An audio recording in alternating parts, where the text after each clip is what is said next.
Assalamualaikum warahmatullahi wabarakatuh.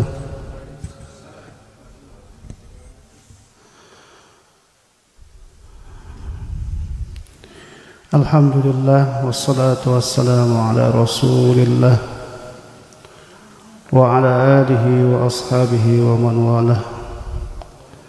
La haula wa la quwwata illa billah.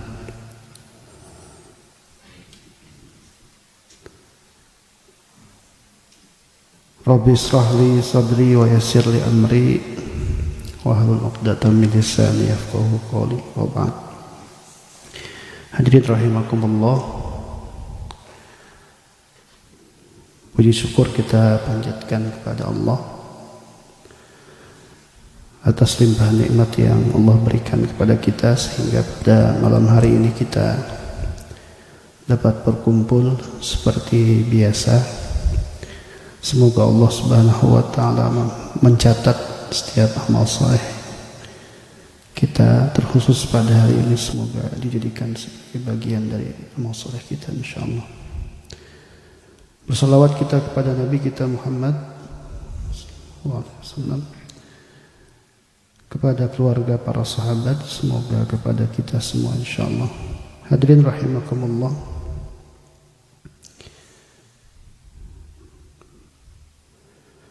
pada kesempatan malam hari ini insyaallah kita melanjutkan kitab Ayyuhal Walad yang tinggal beberapa halaman lagi. Pada malam hari ini insyaallah kita akan membahas tentang pokok-pokok tasawuf di dalam kitab Ayyuhal Walad. Di dalam kitab ini disebutkan thumma alam anna tasawufa lahu khoslatan. Di tasawuf di sini disebutkan ada dua hal pokok ya yang berkaitan dengan masalah tasawuf. Sebelumnya mungkin teman-teman perlu kami sampaikan. Pertama, istilah tasawuf itu dari beberapa pandangan ya, itu muncul yang pertama dari kata sufah ya, sufah itu tempat di mana para sahabat Rasulullah SAW ya melakukan atau berdiam diri atau mereka melakukan tazkiyatun nufus ya di pinggiran dari Masjid Nabawi. Kata sufah diambil dari sana. Kemudian kata sufah juga diambil dari pakaian yang digunakan oleh mereka para sahabat Rasulullah SAW yang artinya adalah kain wol. Ya. Namun kalau kita ambil daripada maksud ya kata tasawuf ini, sesungguhnya dia muaranya adalah pada pembersihan jiwa. Sehingga istilah yang lain yang digunakan dari kata tasawuf ini adalah kata tazkiyatun nufus. Ya. Jadi tidak perlu ditabrakkan apakah esensinya sama atau tidak. Keduanya muaranya sama, yaitu sama-sama ingin mensucikan jiwa. Ya, jadi orang yang bertasawuf itu maknanya adalah orang yang ingin semakin dekat dengan Allah, semakin ma'rifah kepada Allah, semakin hakikat kepada Allah Subhanahu wa taala. Ya, ingin semakin ya bisa mengenal Allah, dekat sama Allah dan seterusnya. Maka kemudian kalau kita lihat dari apa yang disampaikan oleh Imam Ghazali di dalam kitab ini, beliau mengatakan bahwa tasawuf itu ada dua hal pokok.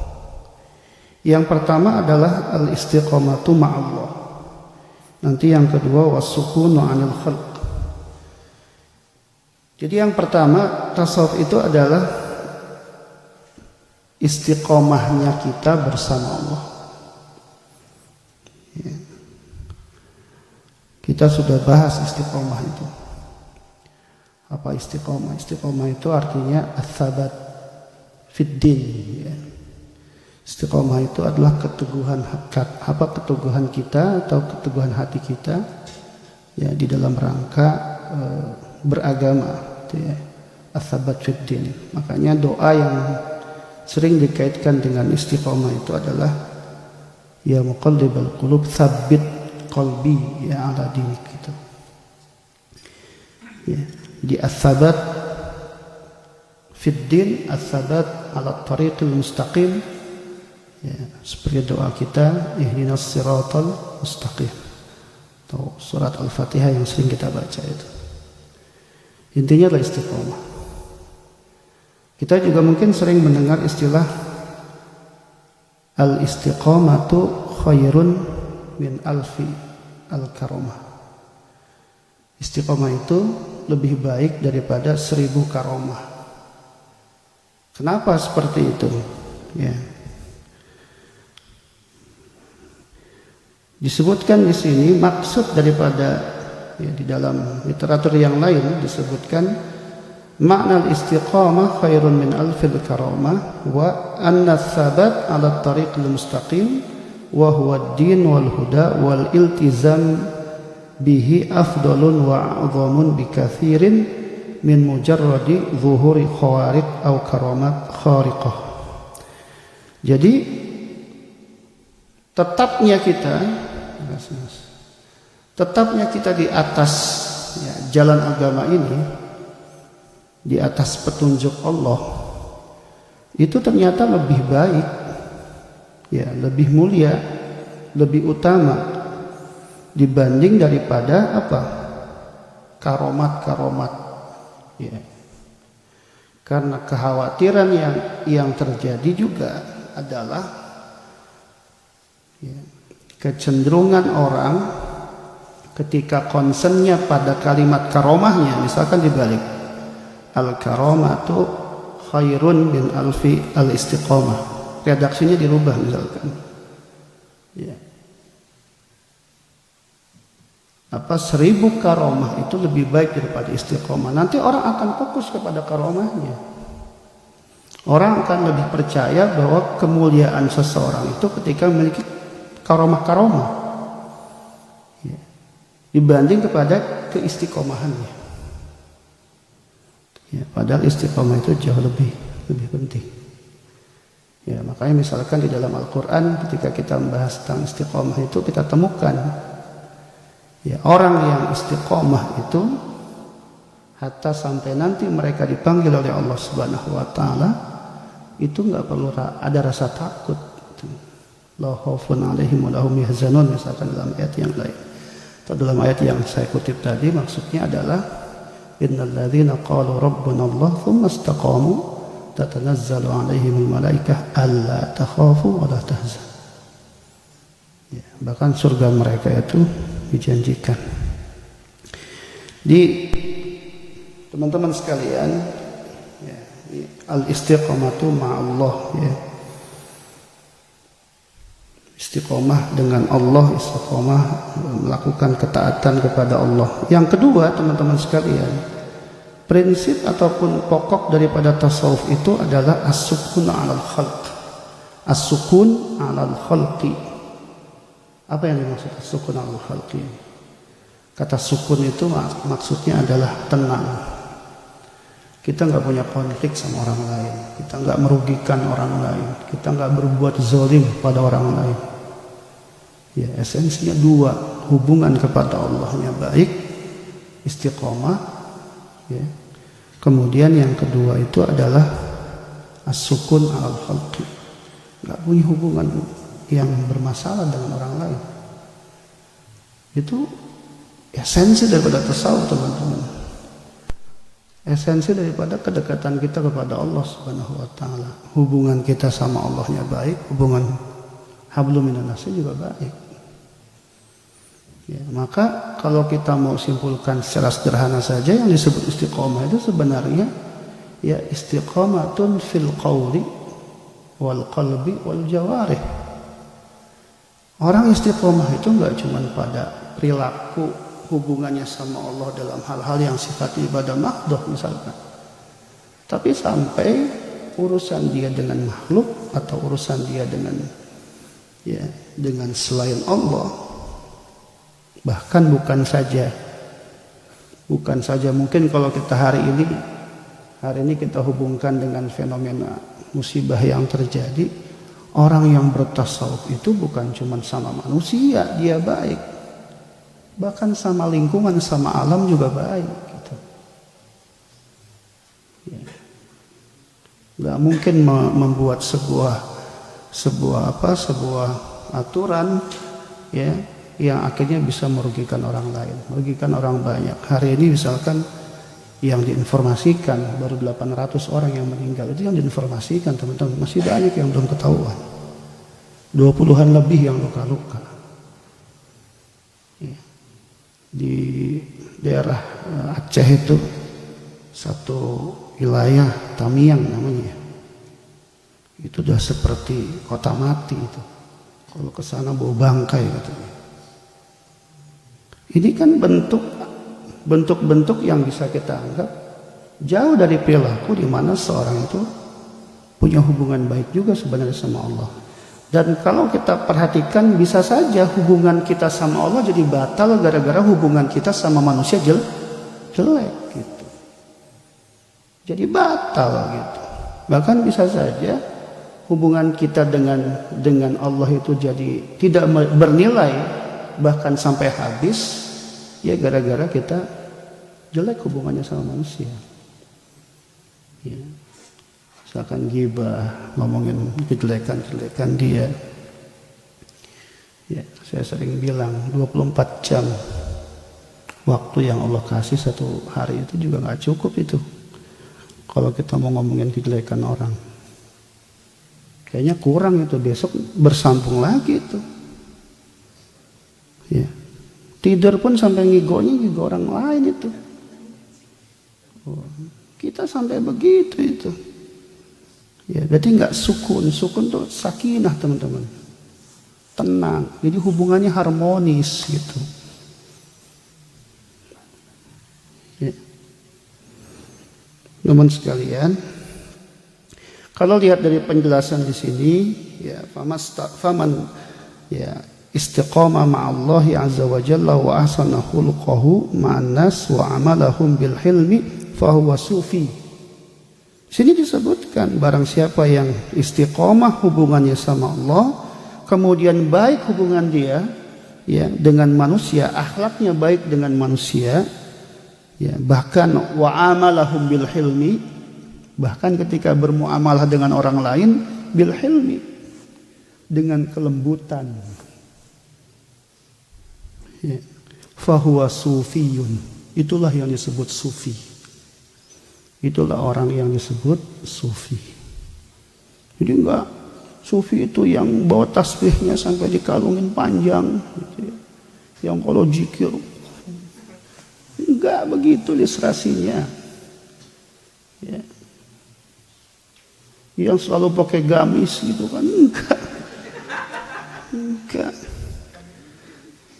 Ya, misalkan yang rambutnya enggak gondrong, misalkan enggak, jangan-jangan dia lebih sufi yang gondrong dibanding yang ya, saya belain yang gondrong nih. Yang penting nanti ya. Yang lagi kajian tidur, jangan-jangan dia lebih sufi itu ya dibanding kita gitu, yang banyak ngomong ini dibanding saya yang banyak ngomong ini gitu ya.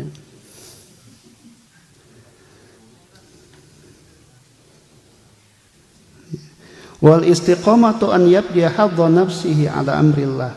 Kita tuh harus kelar teman-teman terhadap hak-hak Allah, itu harus kelar gitu, harus selesai. Berarti kewajiban yang Allah inginkan itu kita lakukan secara baik. Ya. Makanya pada level kita nih yang ibadahnya ngepres ya, pas-pasan lah ya. Kita ini kan ibadahnya pas-pasan. Ke masjidnya hanya pas akhir pekan, kan gitu kan, pas-pasan kan, ya. Kemudian apalagi sebab pas-pasan gitu ya.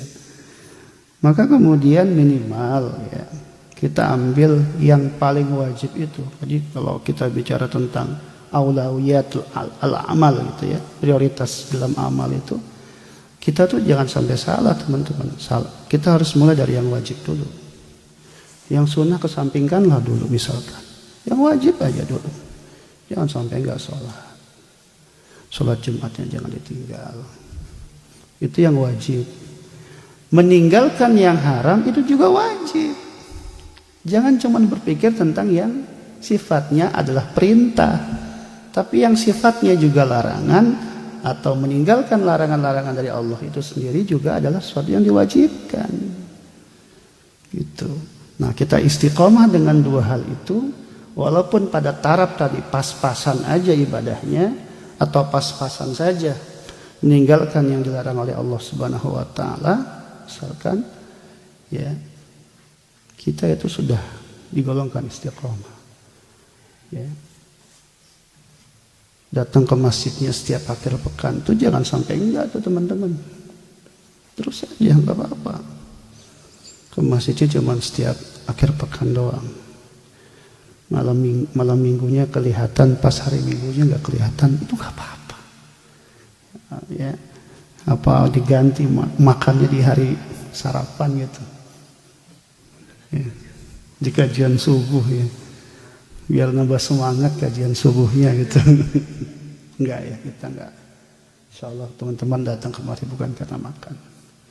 Ya, tapi karena kajian insyaallah. Mungkin karena musim dingin sekarang kan. Ya. Insyaallah pas musim panas ramai berarti ya. Oh enggak juga ya. Ya. Kita terus semangat ya teman-teman. Ya, istiqomah ini mahal intinya ya. Istiqomah ini mahalnya luar biasa. Dan paling berat ya.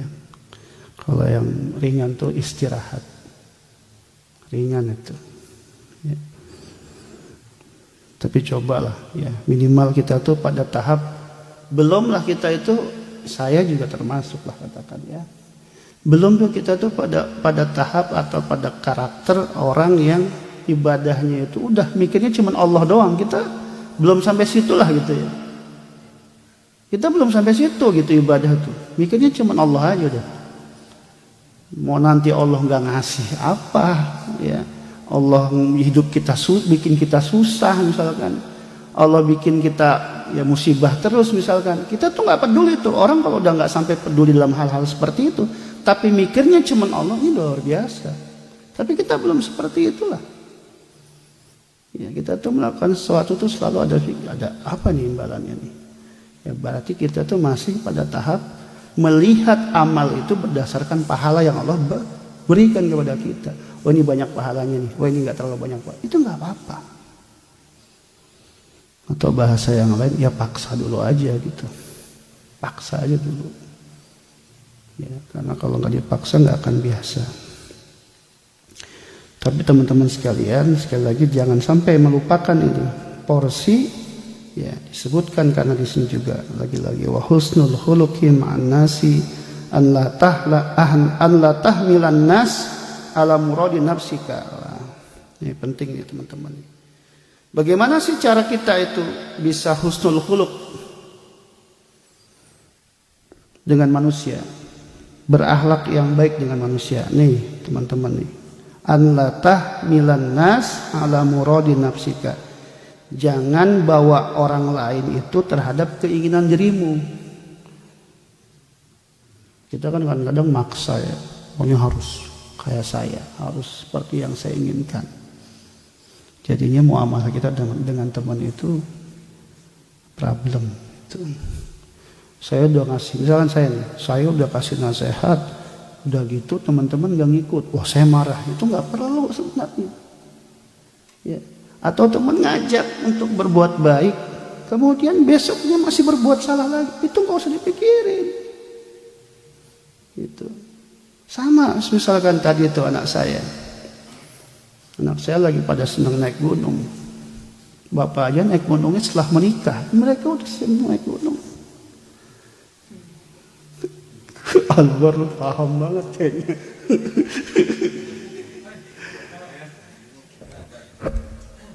Anak saya tuh yang nomor 2 minta naik gunung liburan sama teman-temannya. baru SMP kelas 2.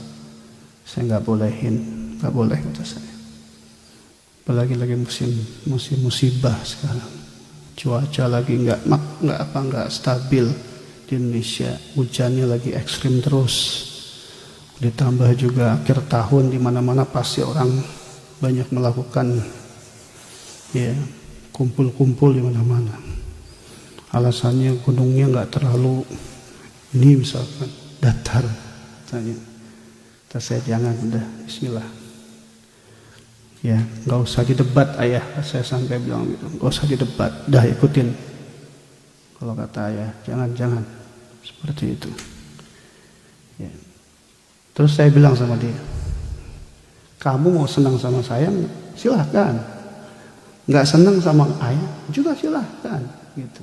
Saya sampai ngomong begitu sama istri pun saya orangnya begitu. Nih harus begini. Kalau nggak begini salah, kata saya. Istri saya misalkan turut, kalau nggak nurut, gitu. Ya, nggak bisa kata saya. Ada kalanya kita itu ya sebagai laki-laki ya harus itu. Disitulah fungsi qawam kita.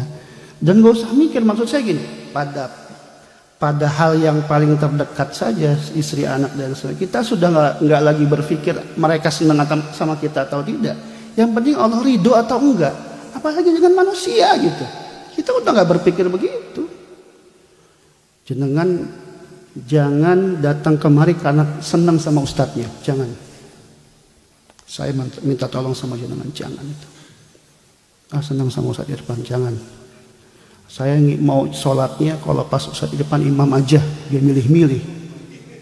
Jangan itu. Ya kan? Gak boleh itu begitu. Pas giliran imam ini saya nggak mau. Jangan teman-teman. Ya. Suka sama manusia itu bikin kecewa. Ya. Sama Allah aja udah. Cari ridha Allah aja. Itu bikin kita jadi istiqomah akhirnya. Ya. Kalau kita berpikirnya untuk manusia bukan untuk Allah Subhanahu wa taala, itu yang membuat kita akhirnya seringkali mudah patah di dalam apapun. Mudah kecewa di dalam apapun. Ya, mudah selesai dalam apapun. Kerja misalkan, biarin aja bosnya galak. Yang penting kerja. Biarin aja dia mau marah, mau maki-maki. Yang penting saya kerja yang terbaik. Gak ada yang salah. Itu aja udah. Ya kalau nggak begitu susah teman-teman. Mau kerja di mana aja sama. Jenengan hari ini pindah ke satu tempat dengan alasan tempat tersebut bosnya galak, pindah lebih galak. Harapannya semoga nggak galak dia, pindah lebih galak. Pundungan lagi dia. Aduh, nggak mau lah saya di situ, cari tempat yang lain. Pindah lagi. Overstay akhirnya. Itu kan terjadi kan? Mau cari yang enak nggak bisa teman-teman. Pokoknya Bismillah. Sama menikah juga begitu. Pas kita jalanin, ya sangkain istrinya seperti siapa gitu, bagaikan Romeo and Juliet gitu kan, seperti Juliet yang selalu romantis. Nyata enggak, keluar ya Indramayunya gitu. Ya Indramayu kan gitu kan, napak kan, ya sangkain kayak orang Bojonegoro gitu kan. Sangkain seperti orang Tasik sama orang Banten, sangkain orangnya lembut, ternyata kasar, bahasanya kasar. Gak bisa teman-teman, makanya niatin semuanya karena minimal kita itu kalau udah sholat berarti kan gak bermaksiat kan, iya kan? Kalau kita datang ke sini berarti gak bermaksiat kan?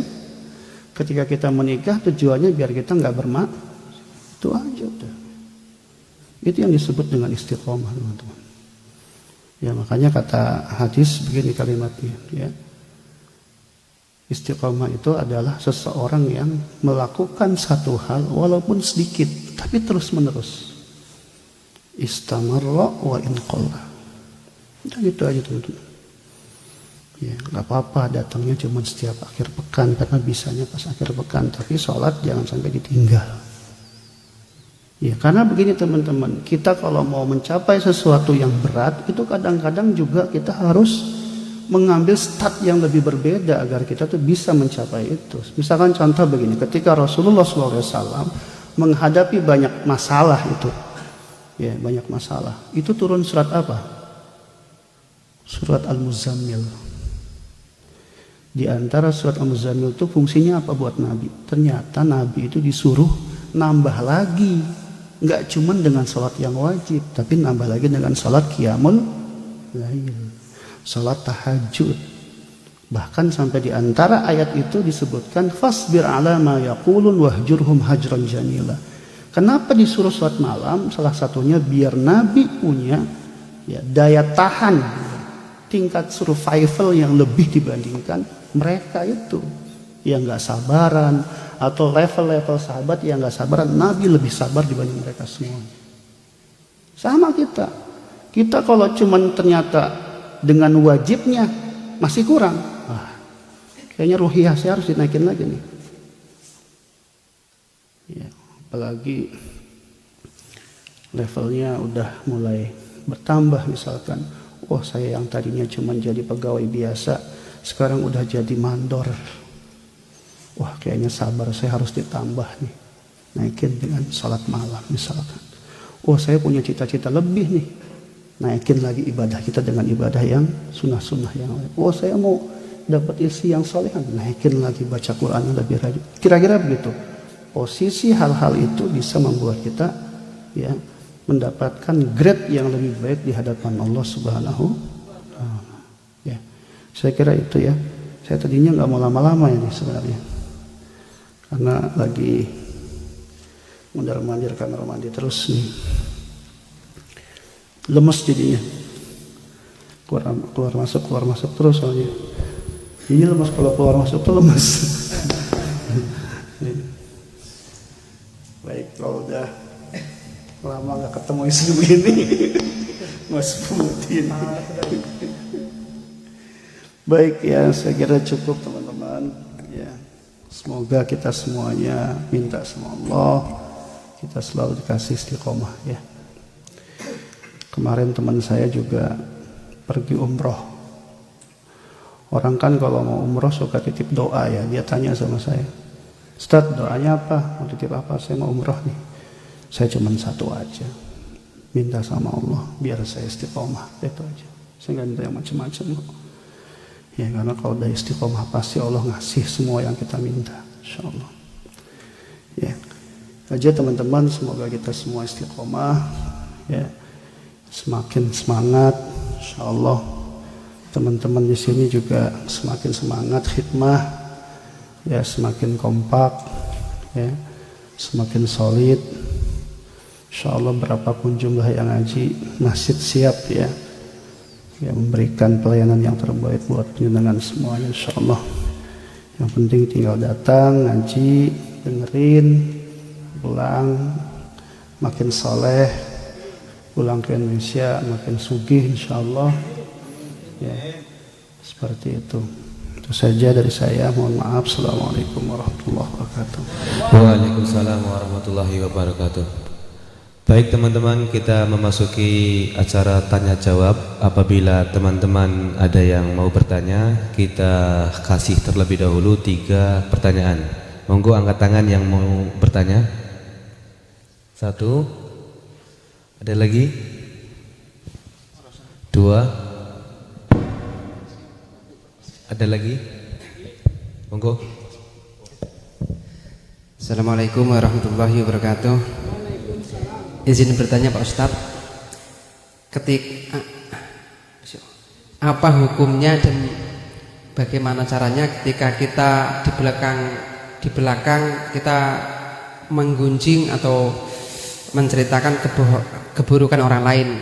Hukumnya gimana? Terus bagaimana cara kita meminta maaf kepadanya? Apa kita harus meminta maaf secara langsung karena pernah menggunjing di belakangnya? Apa kita tidak perlu meminta maaf, bertobat saja? Terima kasih. Assalamualaikum warahmatullahi wabarakatuh. Assalamualaikum warahmatullahi wabarakatuh. Dari Tanglet, Ustaz. Ini di beberapa di bulan ini persisnya bahasanya ada banyak sekali bencana alam. Kemudian di beberapa video yang saya lihat itu ada yang memvideo, kemudian di sebelah kurang lebih 10 meter dari beliau memvideo itu ada orang yang sudah tergeletak meninggal, Ustaz. Nah, mungkin dari yang di situ tidak langsung merawatnya karena merasakan kehilangan yang sangat besar dalam artian harta benda, sehingga mayat yang sudah tergeletak di situ tidak segera untuk dirawat, kemudian dimakamkan selayaknya lah. Itu bagaimana itu hukumnya, Ustadz? Termasuk kita melalaikan kewajiban kita tidak merawat itu, terus seharusnya kita bagaimana di saat posisi seperti itu? Terima kasih. Ada lagi? Cukup.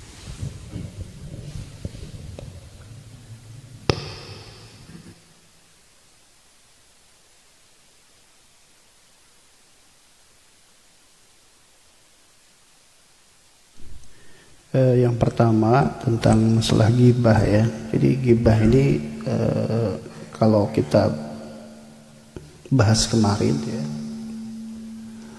itu masuknya adalah dosa yang hubungannya dengan orang lain ya. Nah, bagaimana hukumnya? Jelas itu hukumnya adalah haram ya. Sebagaimana firman Allah Subhanahu wa taala di dalam Al-Qur'an,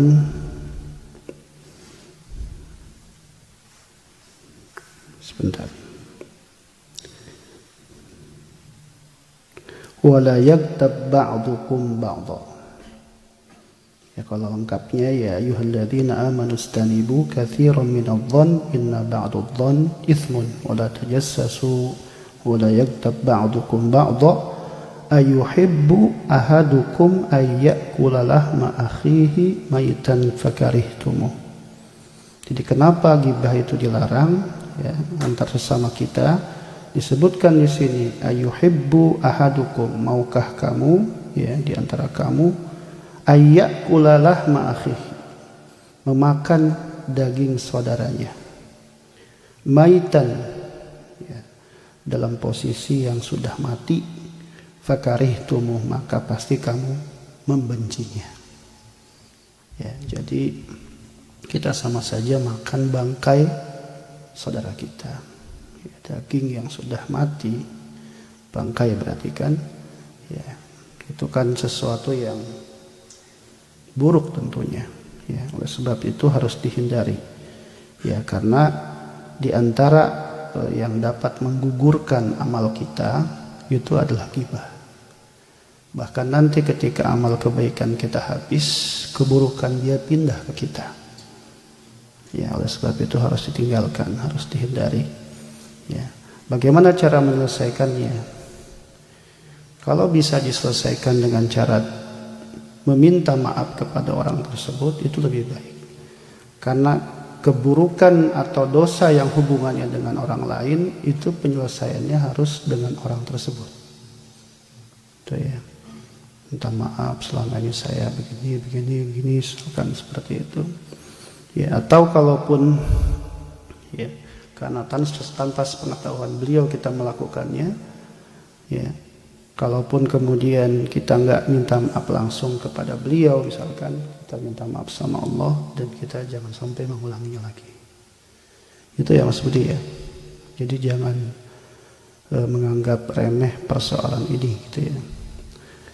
Oleh sebab itu teman-teman ya, kalau tadi kita melihat esensi daripada tasawuf itu adalah as-sukun alal khalq ya, itu termasuk diam sebenarnya maknanya. Udahlah kita kalau ada urusan orang yang diam aja, lebih banyak diamnya gitu, jangan banyak. Ada teman ghibah, wow, nggak betul. Ya betul itu ya, jangan gitu. Kadang-kadang kalau nggak kita yang ghibah, kita yang jadi kompor ya gitu ya. makin panas gitu. Kemudian yang kedua, ini masalah kondisi musibah yang terjadi ya. Teman-teman sekalian, musibah yang terjadi di Indonesia ini secara faktual ya memang bukan lagi persoalan individu ya atau masyarakat sekitar, karena masyarakat sekitar pun sedang dalam persoalan yang sama. Seperti misalkan kita lagi kebakaran ya, itu kan orang semuanya sibuk menyelamatkan dirinya masing-masing. Di depan kita ada orang yang mau ketabrak, kita sampai nggak lagi mikirin itu, menyelamatkan dia misalnya, atau membantu menyelamatkan barang orang lain, padahal barang kita pun mau diselamatkan. Dalam kondisi-kondisi yang seperti itu, berarti kan cara kita mengambil istinbat itu tidak seperti halnya dalam kondisi yang normal gitu. Atau kita memutuskan satu hukum tidak seperti saat kondisi normal ya. Semua orang sibuk itu teman-teman dengan urusannya masing-masing ya, sampai dia nggak sempat. Jadi bukan berarti dia sendiri mungkin sengaja untuk tidak peduli terhadap kondisi orang lain, bukan. Tapi dia sendiri memang sedang sibuk dengan urusan dia gitu. Sampai-sampai urusan orang lain nggak terpikirkan. Orang masing-masing nyelamatin dirinya. Itu kita kalau lihat di media sosial, ya Allah, katanya ini lebih parah dibanding tsunami teman-teman. Ya, lebih parah dibanding tsunami karena air datang dengan tanah sampai rumah mereka tuh kerendam. Kalau tsunami kan cuma air doang dari laut. Ini enggak. Udah begitu ada kayu-kayu loh. Ya. Jadi menghukumi persoalan ini ya, karena ini bukan lagi ya persoalan yang sifatnya normal ya, maka kemudian bisa gugur kewajiban orang-orang dalam kondisi seperti itu. Kalau kondisinya sudah selamat buat diri dia, misalkan dia udah bisa menyelamatkan dirinya sehingga dia peduli sama yang lain, tentu itu jauh lebih baik. Tapi saya kira ya saat banyaknya mayat-mayat yang belum terurus katakan seperti itu karena musibah ini, dan ini bisa seharusnya masalahnya diangkat bukan hanya di tataran masyarakat sekitar yang sama-sama sedang punya masalah itu, tapi pemerintah yang harus ambil alih ya, harus ambil alih, punya kepedulian terhadap persoalan itu ya. Jadi kalau pada posisi yang tidak memungkinkan, sekali lagi ya, kita mengambil peran sebagai bentuk fardu kifayah ya, fardu kifayah, karena kita sendiri dalam kondisi yang tidak memungkinkan untuk itu ya, maka gugur sebenarnya kewajiban kita untuk melakukan itu ya, sampai kemudian kita dalam posisi yang bisa ikut membantu atau menyelesaikan persoalan itu ya. Tapi kalau kemudian hal ini bisa dikelola secara kolektif dengan pihak-pihak yang lebih berwenang, itu sesungguhnya jauh lebih baik ya. Makanya saya cukup greget gitu ya, dengan sampai saya bilang sama teman-teman yang dia masuk di kepengurusan alumni Libya, saya sampaikan ke teman-teman, tolong ini diangkat, ditekan, di freezer ya, ormas-ormas, orpol-orpol yang ada, biar ini segera dijadikan bencana nasional. Karena kalau nggak dijadikan bencana nasional, nggak selesai-selesai teman-teman. Aceh nggak cukup dana untuk menyelesaikan persoalan ini ya. Jangan sampai nanti ada yang tiba-tiba ngangkat beras gitu ya, jangan ya, itu nggak cukup cuman begitu gitu ya. Seharusnya pada level mereka sebagai negara ya, mereka langsung itu ya presidennya turun ke bawah langsung melihat kondisi yang ada. Kalau perlu berkantor di sana seperti saat tsunami, itu SBY berkantor di Aceh, memantau langsung hari demi hari persoalan yang ada. Pada level menteri bikin kebijakan, segera tangkap itu, cepat selesai masalahnya. Kalau ternyata ujung-ujungnya yang bermain juga RI1, repot juga. Yang punya proyek dia juga orang, repot juga, nggak kelar-kelar nanti masalah. Tapi sekarang bukan itu problemnya kalau menurut saya. Musibah ini harus diselesaikan. Oke lah, nggak usah bicara tentang hukum dan sebagainya. Ya, tapi sekarang mereka tuh yang sedang rumahnya habis, teman-teman, nggak punya tempat tinggal. Ya, maka kita nih kalau ada sedikit rezeki, mungkin dari Hamas juga bisa, ya muter-muter, ya sekian dapat kasih ke Lazisno, biar nanti dikirim ke sana. KMI saya dengar juga seperti itu, buka donasi dapat sekitar 1 juta won tahap 1 dan dikirimkan lewat Lazisno. Kita juga karena teman-teman pertolongan kita sangat dibutuhkan di sana, ya berapapun lah.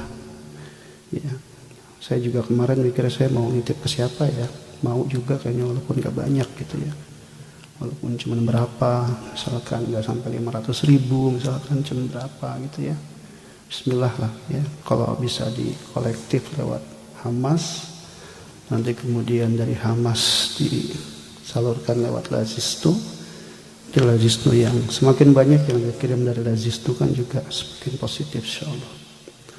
Itu saja mungkin ya sebagai tambahan. Silakan yang lain. Cukup? Masih ada? Apa cukup? Cukup. Baik teman-teman, alhamdulillahirrabbilalamin, kajian pada malam hari ini dianggap cukup. Mari kita tutup kajian pada malam hari ini dengan pembacaan khifatul majlis. Subhanallah wa bihamdika astaghfirullah. Saya mohon maaf apabila salah kata. Saya akhiri. Wassalamualaikum warahmatullahi wabarakatuh.